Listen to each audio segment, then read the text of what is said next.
Hello everybody, welcome back to my channel. My name is Ellie if you've never been here before, and on the channel I upload whatever I want. Today, as you can tell by the title, I'm gonna go over the 4 books that I read in August and the large number of books that I'm planning to read this fall.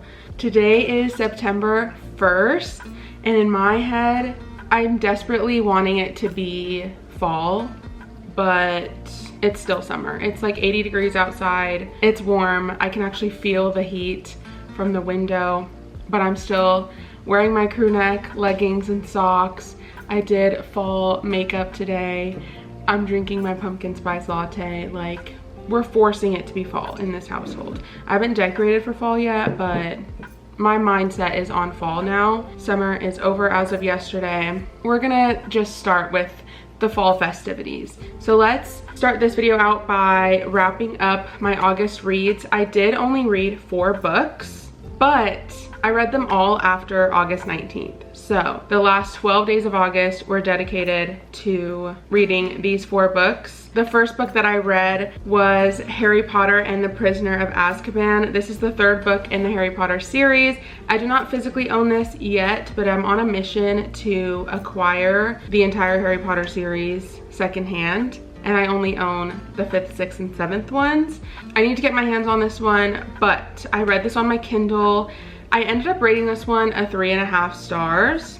Like I mentioned, this is the 3rd book in a series, so I don't want to go too into detail about exactly what it's about, but Harry and his friends are in their 3rd year at Hogwarts, and as at least the first 2 books in the series have gone, something arises, the students are in danger, and they're trying to figure out how to solve the mystery, but also continue their education at Hogwarts.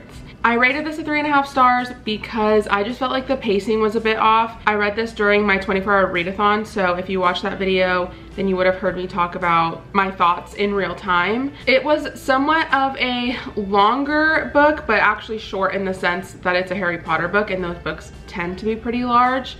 For like 300 plus pages, this book was very slow, and we were like alluding to the fact that there was a sinister like being, but we didn't get a lot of like action until like 75% of the way through, and so for that reason I just felt like the pacing was not there. While I did enjoy the ambiance, the vibes of being at Hogwarts, being in the Harry Potter world, it just wasn't enough for me to rate it above a 3.5 stars. The 2nd book that I read in August was This Summer Will Be Different by Carly Fortune. I actually started this in my 24-hour readathon as well, and I finished it after. But this is the 3rd book that I've read by Carly Fortune, and I'm so glad to have read it.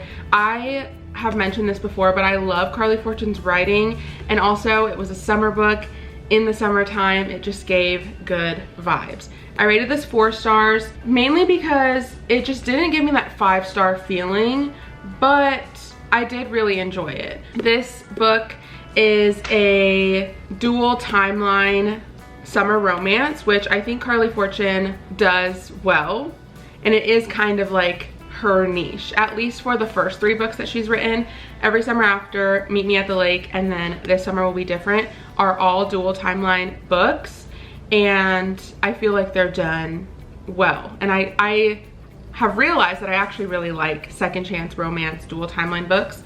This is a dual timeline book, but it's not necessarily a second chance romance, so that was also very interesting. But in this one, if you don't know what this is about, Lucy is best friends with a girl named Bridget. Bridget is from Prince Edward Island. Bridget's family is actually from there, and the first summer that Lucy goes to visit Prince Edward Island, she meets Felix, Bridget's brother, and when she meets him, she does not know that it's Bridget's brother. So the story goes from there, and the next summer she goes, she's kind of vowing to herself that she's not going to, you know, get involved with Felix. She's just gonna enjoy the island. She's gonna enjoy being with Bridget and her family, and things escalate from there, basically. The banter in this is so good, so good. 4 stars. The ambiance, so good. It just didn't give me that 5-star feeling, but I'm looking forward to reading One Golden Summer this weekend actually, so I feel like that one's gonna be a 5-star. But another good Carly Fortune that, I don't know, I love reading Carly Fortune, and I can't wait to see what the future holds for her. I know she is coming out with another book in 2026, and I think it's about best friends, but I'm excited. The third book that I read in August was Wild Dark Shore by Charlotte McConaughey. This is a new release. This book came out in March of this year, and I have heard lots of good things, and I actually really enjoyed this. I ended up rating this a 4 stars. Something about it did not allow me to give it higher than a 4 star, but I was kind of getting 5-star feelings at the beginning there. I think the pacing was just a tad off. The ending of it felt a little bit more right, I guess. But because it wasn't the whole way through, I just feel like I couldn't give it a 5 stars. But in this book, there is a family who lives on a very remote island off like the coast of Antarctica, not far off from Antarctica, and it's called Shearwater, and it's a single dad and his 3 kids, and they all have their own things that they're dealing with, but they also all have their own like personalities and relationships with each other as well. They live on this island because they were there for like research purposes, but the sea levels are rising, and so all of the researchers left, and this family is the last family there, and it's kind of their responsibility to get as much of the seeds that they can, because it is a seed bank, off the island so that way it can be replanted elsewhere. But they're in their like last weeks there. I think it's like 6 weeks, and some woman washes ashore, like physically washes ashore, and she's like on the brink of death.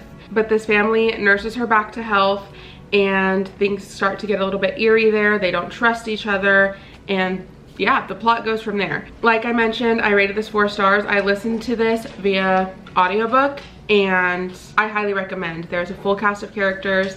Everyone gets their own narrator, and I really enjoyed the audiobook. It was nothing like I had ever read before, so I'm interested to see if I would like Migrations by Charlotte McConaughey. I think it's her first book, or at least it's a book that she's written previously to Wild Dark Shore. I would just like to see if I like that, because the ambiance, the setting that she set up and wrote about in Wild Dark Shore was just like, I could vividly picture it in my head, and I loved that about it. So I'm interested to see if I like more by her. All right, the last book that I read in August was Dot Wave by Mike A. Lancaster. I did read this for a Tackling the TBR episode that I do in a series on my channel. I will link that series up here if you haven't heard me talk about that or haven't seen one of those videos. But this I rated 2 stars. 2 stars. Not my favorite book. I honestly should have DNF'd it. I won't go into too much detail about my thoughts on it because I go into a lot of detail in that video. So if you're curious, just go check out that video. But this is about a mysterious file, a dot wave file, that 2 teenagers come across, and then eventually their storylines, their journeys cross, and they join up to solve the mystery of like, who made this file? Where is it coming from? What are they doing with it?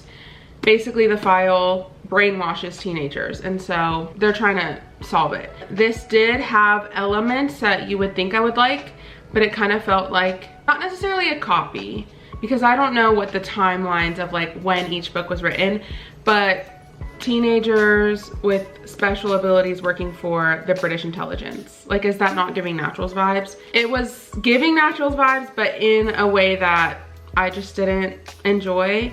So I don't know. The teenagers did not act or talk like teenagers, and that just really bugged me. So not a recommendation from me. It's time to get into my fall TBR, which is extensive, you guys.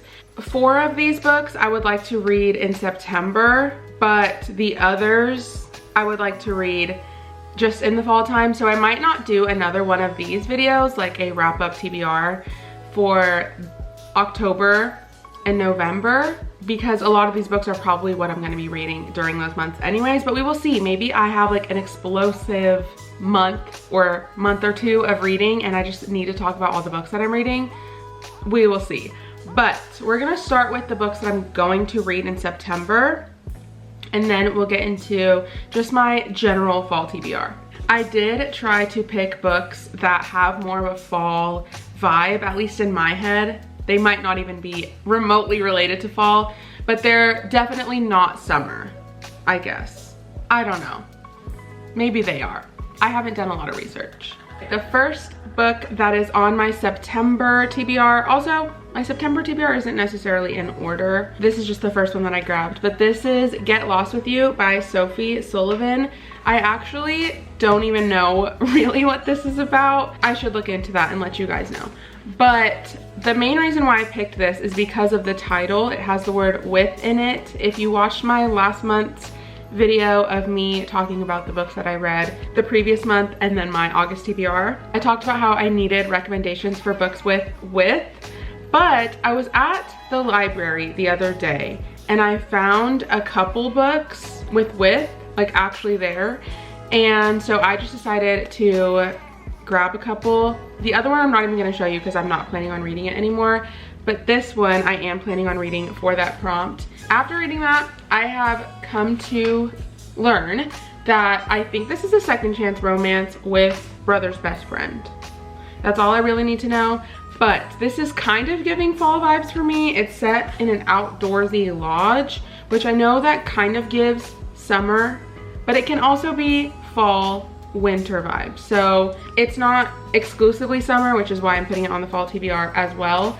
But yeah, she's also a single mother, so we'll see what I like about it. But it is also on the shorter end, I guess. It's 293 pages, including the epilogue, and I'm excited to read it. Just a quick little romance. I usually read romances a lot faster than really any other genre, so I'm excited. I haven't heard anything about this, and that makes me more intrigued to read it. The next book that I have on my September TBR / fall TBR is Ward D by Frida McFadden.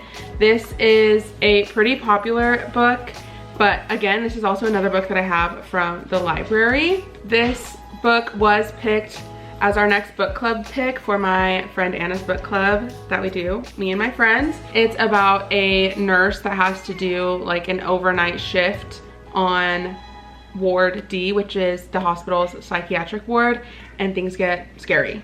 That's basically all I know about it. It's not necessarily on the shorter end, but the font is pretty large. And also it's a thriller. I also have the audiobook, so I'm kind of thinking about immersive reading this one, or maybe tandem reading it, reading the audio when I can, reading the physical book when I can. But I am hoping to read this one this week before I go on my trip.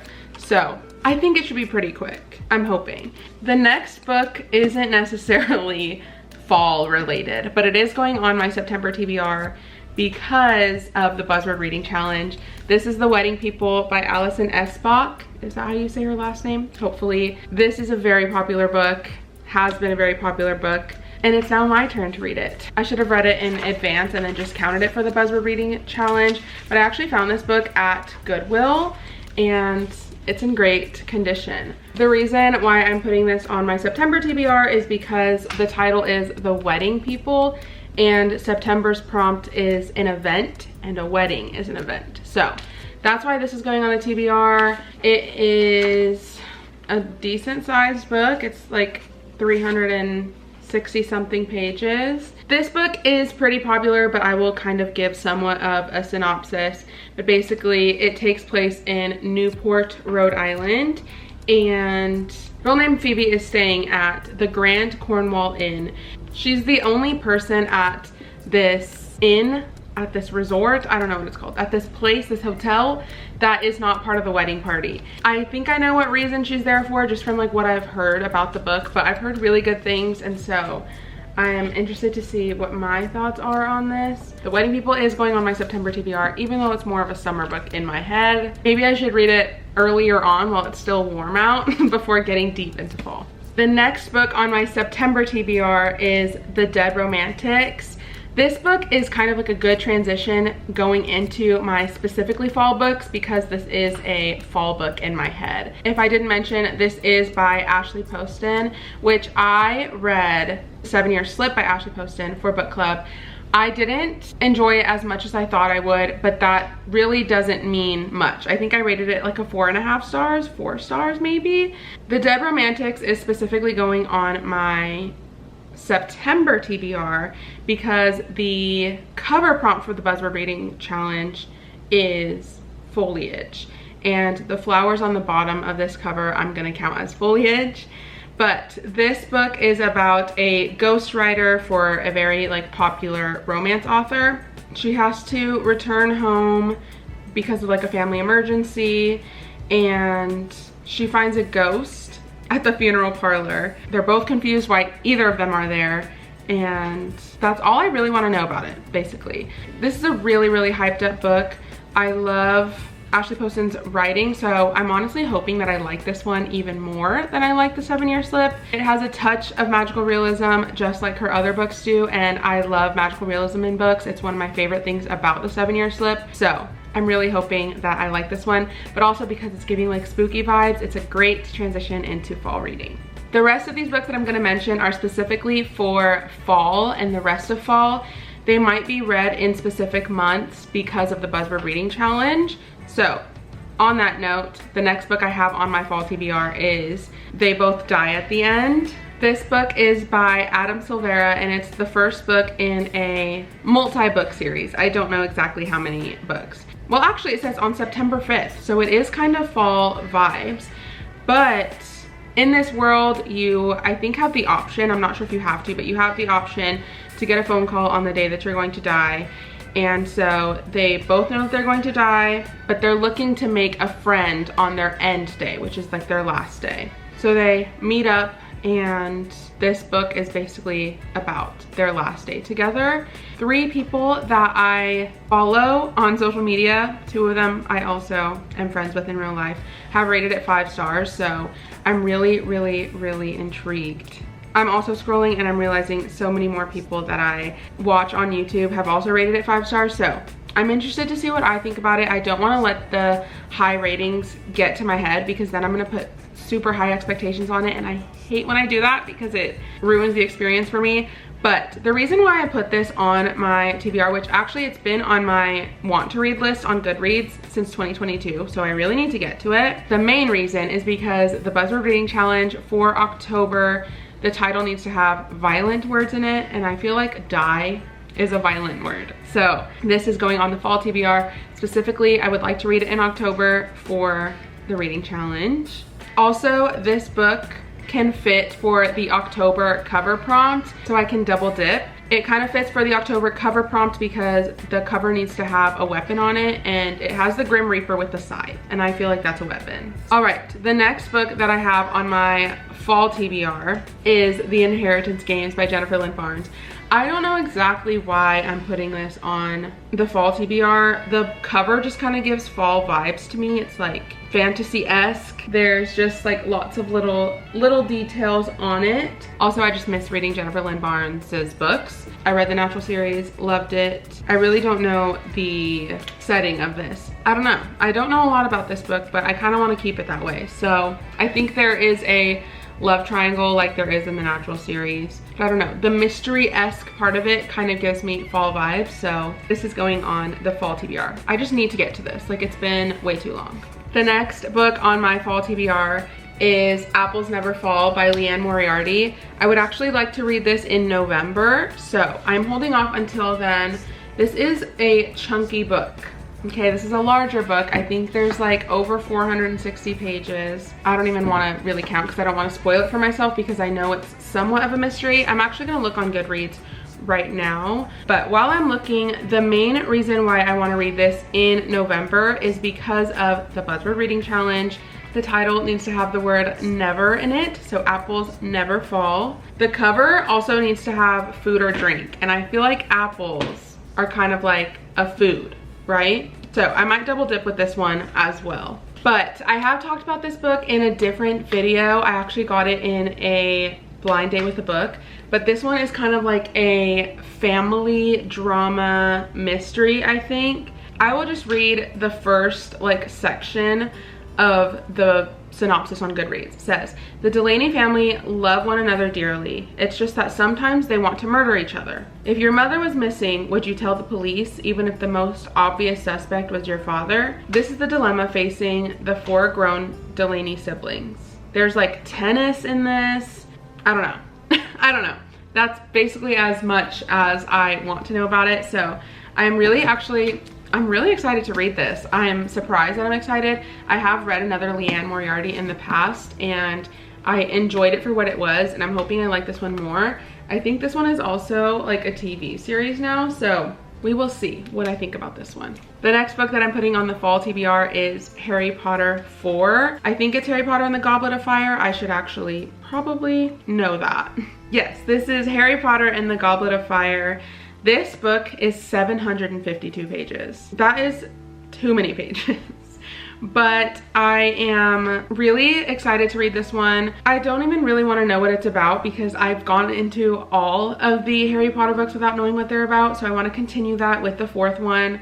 But I've heard that this one specifically has like a different vibe to it, and it's like a turning point in the series. So I'm really excited to read this one. The cover of this one just gives fall vibes to me. That's why I'm putting it on the fall TBR, but also I just want to continue putting Harry Potter books on the TBR so that way I can finish the series eventually and also catch up, because for my Tackling the TBR series, these books back here, you can actually see them right here. The 5th, 6th, and 7th books are right here. So if I read the 4th one, I will be caught up to this point, and then if I pull a Harry Potter book out of the Jellycat bag, I can read it in one of those videos. So I need to get caught up, but 752 pages is a lot of pages. So I'm hoping the pacing of this one is a lot better, but the ratings are very high. On Goodreads, it has a 4.5 star rating, 4.57 actually, out of over 4 million ratings. So that's really high, and I'm excited. I think it'll be better than the 3rd book. All right, you guys, 2 more books and then we will close out this very long video, I know. The next book that I'm putting on my fall TBR is Shadow and Bone. This is by Leigh Bardugo.